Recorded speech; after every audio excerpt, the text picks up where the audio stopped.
Hello everyone, my name is Lowko and welcome to another high-level match of StarCraft 2. What I've got for you today is a best of 3 series that was recently played during the Korean StarCraft League. Now, this is an interesting match. It's been recommended to me by many of you, because I've heard that apparently there's a cheeky little cannon rush. Now, I would imagine it's not going to be our Zerg right here in the bottom right-hand corner who's going to be cannon rushing. Playing with the drones, we have none other than Dark. You know him, you love him. He's one of the world's very best players.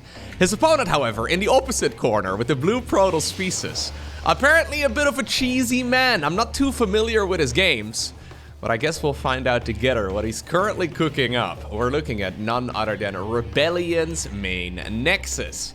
Now, Rebellion is about 1,500 MMR below Dark. He's still a Grandmaster League player. He's a Korean Protoss player, but not quite of Dark's caliber, generally speaking. And right from the get-go here in game number 1, apparently we're starting off with a Nexus first, after the pylon, and a pretty late scout as well. That is already very cheeky. Oh, okay. So we're gonna go... We're gonna go for a Forge first after the Nexus. Normally you'd be going for a Gateway. This is an incredibly greedy start right here from Rebellion, and apparently he is not afraid to bring the heat right here to one of the world's greatest Zergs. So let's see, it's Hatch Gas Pool from Dark, it looks like. Are we just gonna cannon rush him straight up? Is that the plan? I thought we were gonna do some shenanigans over here and maybe try and wall him in, but Dark forced to pull a bunch of the boys. Yep, he's gonna complete the wall up. I haven't seen this build at the pro level in quite a while. Especially against somebody like Dark though, it's funny to me, because Dark is usually the man who embraces chaos. He loves being a very cheesy man if he needs to be, right? And he doesn't usually really feel the need to play too macro focused if he feels like he can get away with it, right? If he feels like he can probably win the game by playing super aggressively, that's usually what Dark will do. So to cannon rush Dark, you have to be brave. You have to be ambitious. And here we go. Double photon cannon going up, and not a whole lot that our Zerg player can do about it. Dark has already decided to go for the Roach Warren. In this case, I kind of wonder if Rebellion should steal the Gas Geyser as well if he wants to be super obnoxious. Because usually this will be Mass Ravager. I've got a feeling that this base is gonna go down regardless. I don't think there's a whole lot that Dark can do about it with 2 photon cannons shooting away at it. Rebellion is looking like he's in a mighty fine position. And remember, this was also a Nexus first on the back of it. So he's got a stellar economy right here against Dark. Yeah, I think Dark's best chance right now is to go all in. Brenda apparently is gonna start off the long trek towards the other side of the map. I think that's the only way she can really go. There's no way you're gonna save this hatch. Roaches are gonna spawn in just a moment. Okay, that Gas Geyser was taken. Problem is, you can't even really expend very easily, right? So you can, okay, maybe you can outrange the pylon and then kill this pylon over here too. Roach ends up falling, that's a disaster. Alternatively, I guess you can just sort of kill the pylons and eventually re-expand, but that's gonna be so exceptionally slow. The only thing I guess that's not really going that well here for Rebellion is the fact that his Cybercore naturally is going to be very late with this opener. So, for example, a Void Ray follow-up, which is very common after a cannon rush, is going to be super delayed too. But I'm assuming it's still going to be plenty in time. Eventually, though, all of this will get shut down. And I guess Dark may just reconsider pushing across the map. Did the Queen, by the way, ever leave? Yeah. Back before the Brood War, we could fly. Sure, Brenda. Sure. Brenda's actually gonna go back home again. Yeah, she's got her cane. She is ready to go for... It's important to keep your old limbs moving every once in a while, okay? Brenda is done. Oh, look at that. Very respectful. These 2 Ravagers went out of the way of the old lady marching back home. These guys, not so much. God, the younger generation, am I right? Very disrespectful. Dark is in a world of trouble. He's re-expending, he's trying to drone. I guess he's gonna go for a 3rd base. He's got high ground vision over here, so at least he will be able to go for, I don't know, a couple balls in that direction. Interestingly enough, by the way, this is not a Stargate follow-up, or a Twilight Council follow-up, or a Robo Facility follow-up. It's just Triple Gate? I feel like that's probably the worst response, if I'm being honest with you. I'm trying to think what the advantage is. Like, imagine if this was a one base all in from Dark, a Void Ray shuts it down basically perfectly. So a Stargate follow-up at that point is really good. Triple Gate basically just puts you now in this weird position where you almost have to go for a bit of an all-in, but since your Cybercore is late, Warp Gate is going to be late too, so it's just going to be a more difficult way to acquire a third Nexus. I think that's what this basically comes down to. So from what I found out, Rebellion is currently sitting at right around 5.1, 5.2, 5.3k MMR. Which, in case you're unfamiliar, is like the lower end of Grandmaster League on the Korean server. So still very good. The thing is, within Grandmaster League, there's a massive range. So the lowest tier Grandmasters are maybe right around 5k MMR, but the upper echelons of Grandmaster League are going over 7k. So within those 200 ranks, you have such a skill difference that just looking at the league border alone really isn't enough. Like, to put it in perspective, my all-time peak MMR, and this is a while ago, mind you, my all-time peak MMR is 5.5k. Now, I didn't hold that for very long, but I was very happy when I finally had the 2 5s in front of my... But like, I was miles away from winning games against pro gamers, you know? Like, I would have to get very cheesy if I wanted to win a game against a professional gamer. You know what? Even though Rebellion is finding himself in a really stellar position, or at least he found himself in a really stellar position a couple minutes ago, I don't like his follow-up at all. Look at how much economy Dark has actually managed to muster up. The man was basically dead in the water.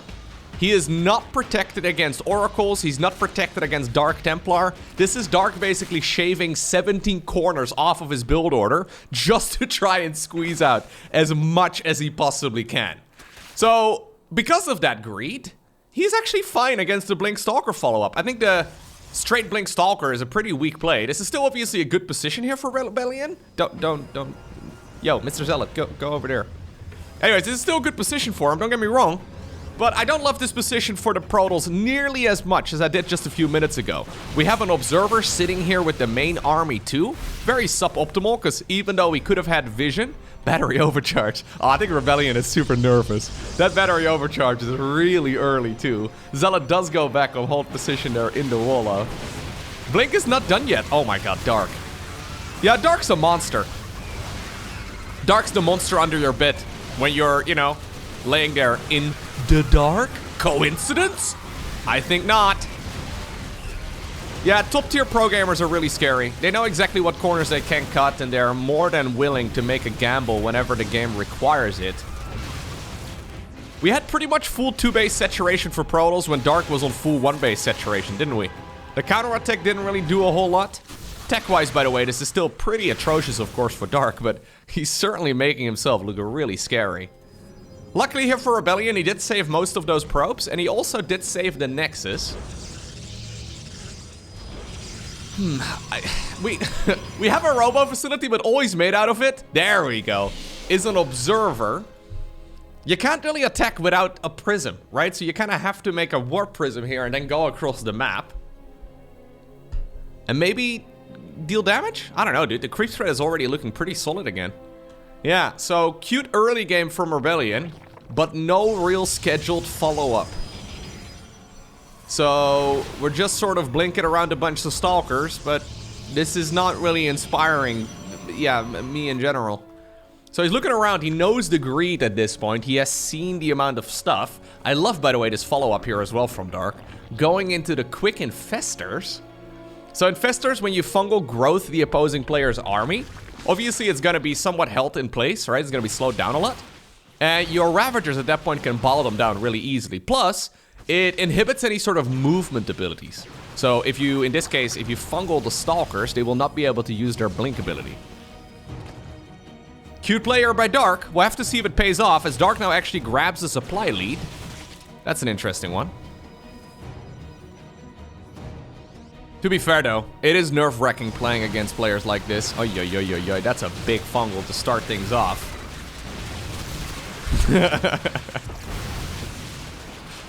This is a nice little game. This is still a great position, by the way, for Rebellion, but this is a nice little game to show you what the top tier players in the world are capable of.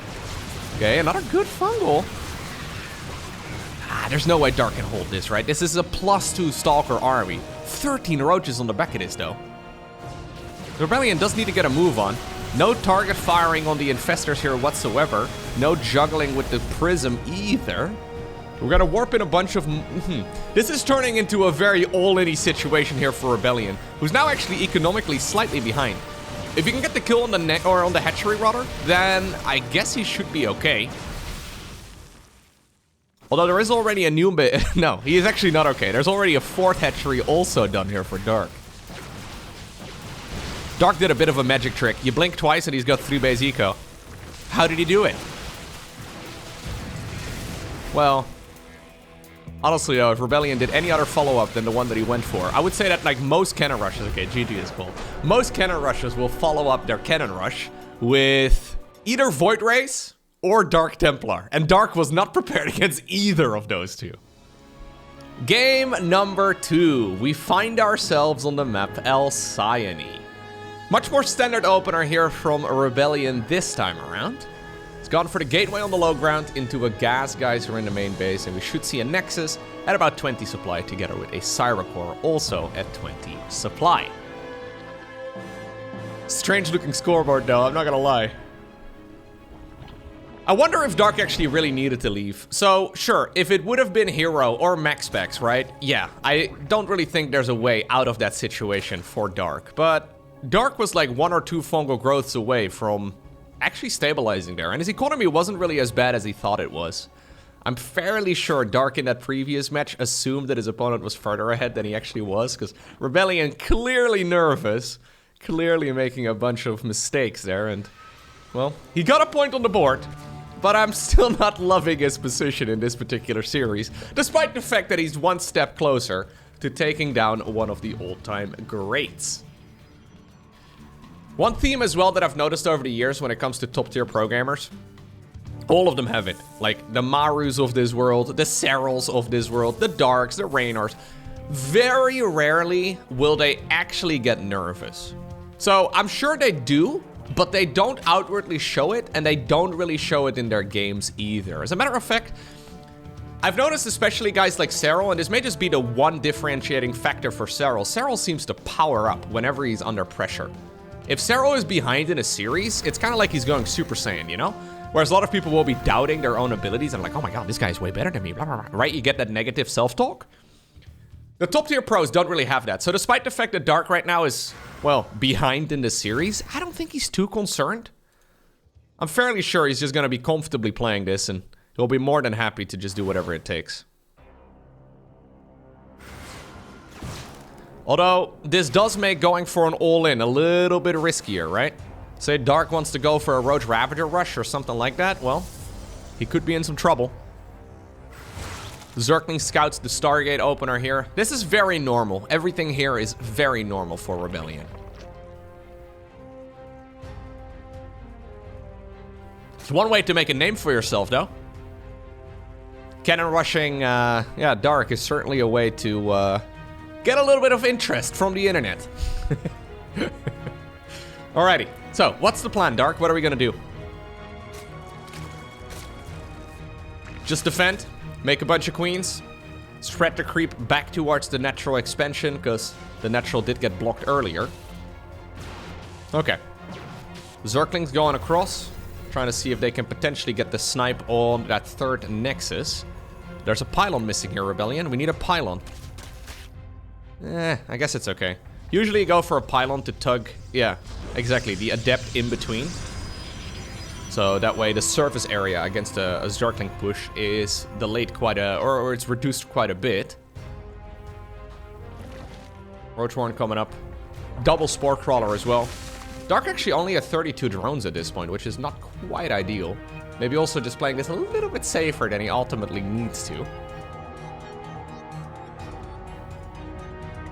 2 additional gases. Lair should start up any moment now. Within about the next 30 seconds. Although he does have actually a Roachhorn finishing up, as well as a bunch of Overlords.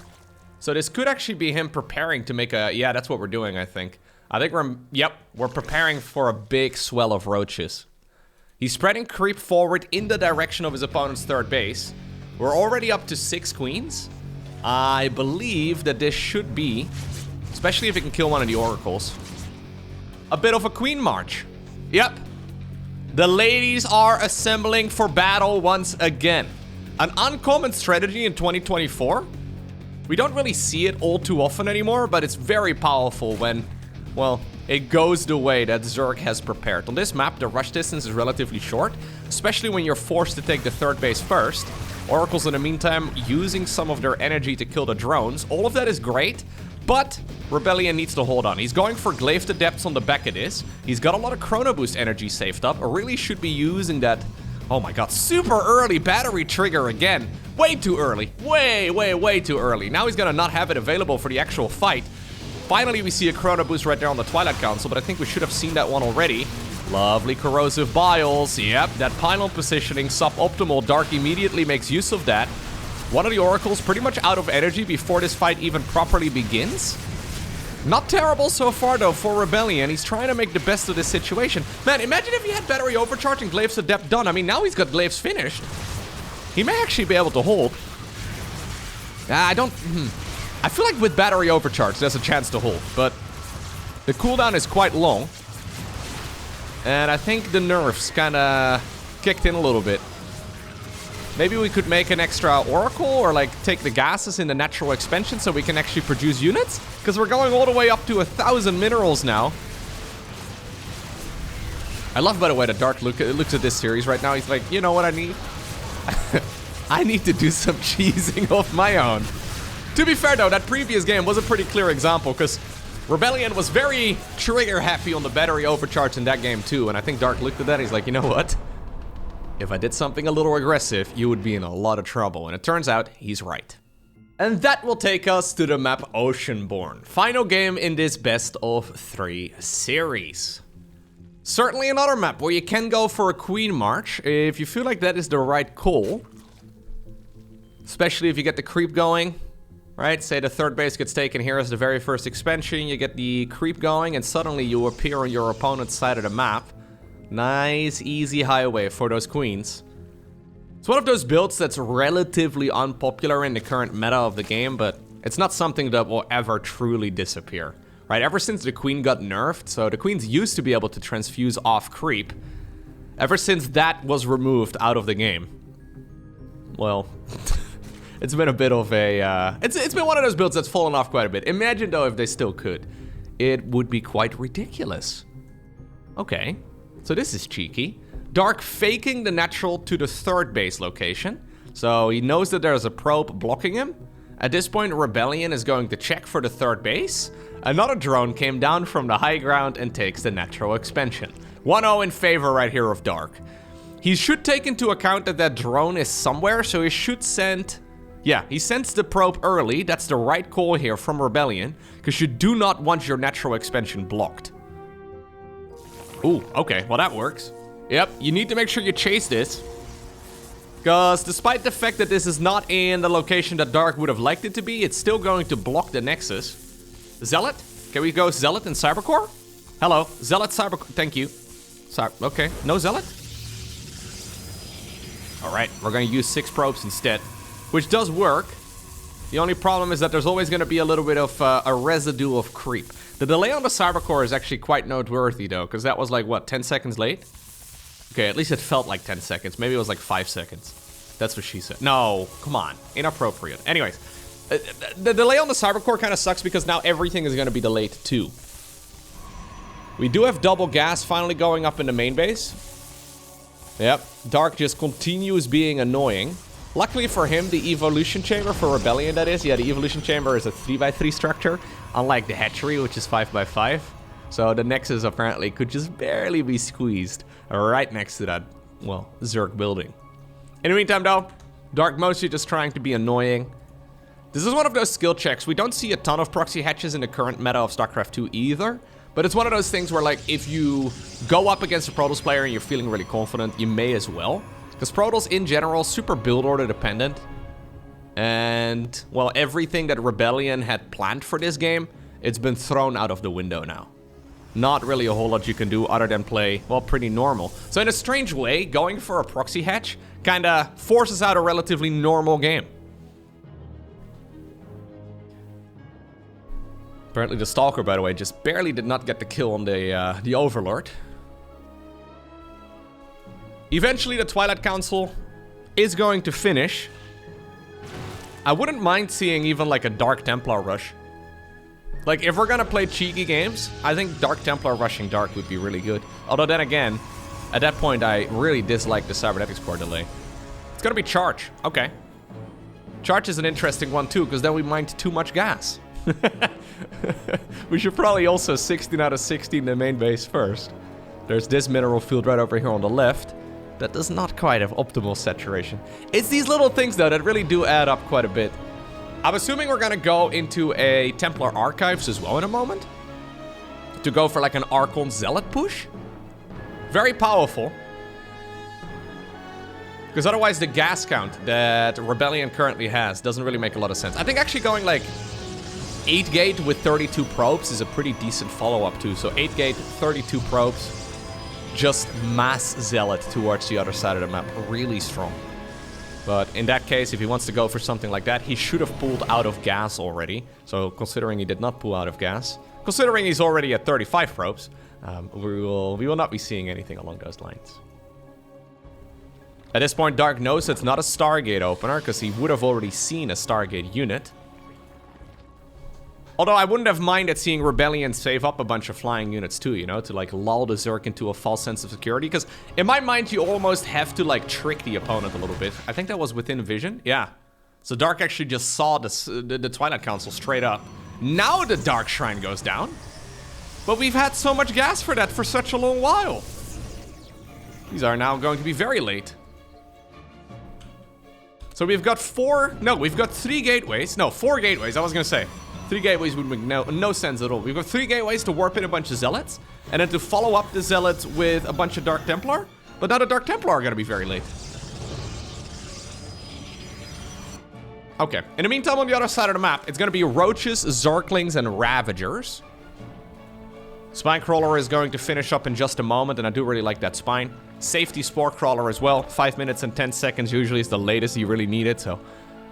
Sporecrawler is going to be a detector against any cloaked units. Yeah, too much gas. So Rebellion has got way too much gas here for this build. He could have already warped in. So I think he wants to go for a warp in inside of the main base. There's an Overlord hanging out here, because of course there's an Overlord hanging out. It's too slow, man. It's too slow. Yeah. So it's funny because if you look at the APM, players are still going to be fast. It's funny too, because if I were to cast some of my own games, right, I feel like I would be very critical of my own games too, but I feel like when I'm playing my own games, that I'm so swift and fast and everything is moving along so quickly. Council on the Nexus over at the 3rd base location though, these DTs have to basically kill the base. That Sporecrawler is not quite within range. Oh, he's gonna get it. Nicely done by Rebellion. Yep. We're gonna see a recall on the Dark Templar. 3 of them ended up going down, but that is certainly a worthwhile trade. Dark only at 40-something workers, by the way. I never actually remade the Nexus. Okay, that now makes this a little bit awkward. We also are late with the Forge. I feel like if we had that much gas, we could have made the Forge a little sooner. Anyways, ultimately, this is gonna be the moment where Dark is going to strike. He should bring an Overseer with this army. I'm assuming he's got one. There it is. Council on the Nexus should once again be forced. There is one Immortal out. Okay. Rebellion, by the way, only on 4 gateways, right? So he really needs to get the warp in done. I don't think he should back up to behind the wall, should he? Backing up to behind the wall is a little dangerous. Can we see some additional Immortal production? I think that's not a bad plan. Keep in mind, with the Cyber Core down, he can only warp in Zealots, but I don't think Rebellion really minds. Second Immortal. Oh, with some good force fields, it is certainly possible. In the meantime, by the way, that hatchery has been retaken, and on top of that, Dark has also taken a 4th base at the 12 o'clock position.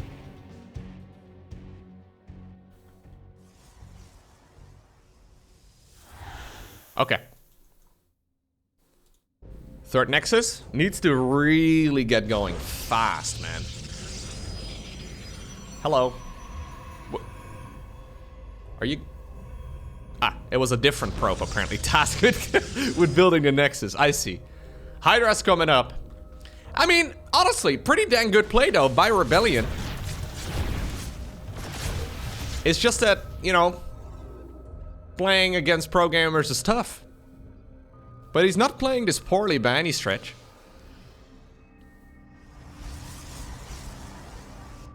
You wouldn't look at this game and think, yeah, no, he's like more than 1,000 MMR below his opponent, right? I mean, Dark obviously playing this relatively calmly now.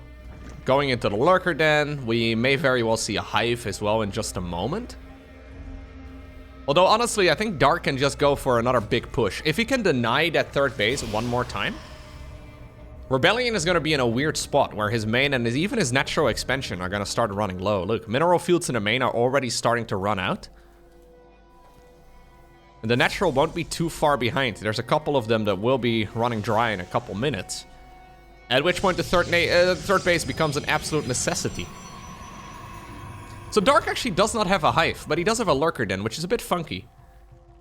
He's not really saving up gas or anything along those lines, but usually Lairtech Lurker is considered to be very mediocre. Although it's technically something you can do. If he's expecting that this is going to be a 2-base all-in here, or effectively a 2-base all-in from Rebellion, I wonder if Lurkers are going to be good against that. Well, he doesn't have a lot of gas, so we probably won't find out. Wouldn't be surprised if the Lurkers are more or less just a safety. Yeah, safety precaution. So, here's the push. Supply-wise, 70 supply behind. But this is a strong Protoss army.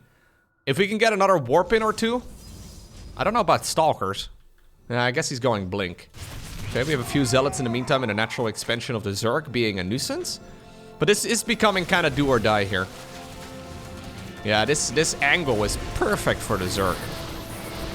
He does slice off a few of the Roaches and Ravagers, which is kind of nice. The numbers are just not really doing him any favors. I don't agree with pushing from this high ground. I think he should go through the center. I think that usually works out much better, although he's finding a bit of an angle. It's just that the Hydras... Hallucinated Colossus, okay. Yeah, no, those Hydras are absolutely tearing him apart. Their DPS is absurd, and since there's no splash damage in this army other than an Hallucinated Colossus, they don't deal damage. Okay, Prism goes down. I think with that, the chances of Rebellion also disappear. But you know what? He really did put up a great fight. In the end, it's Dark who wins the series 2-1.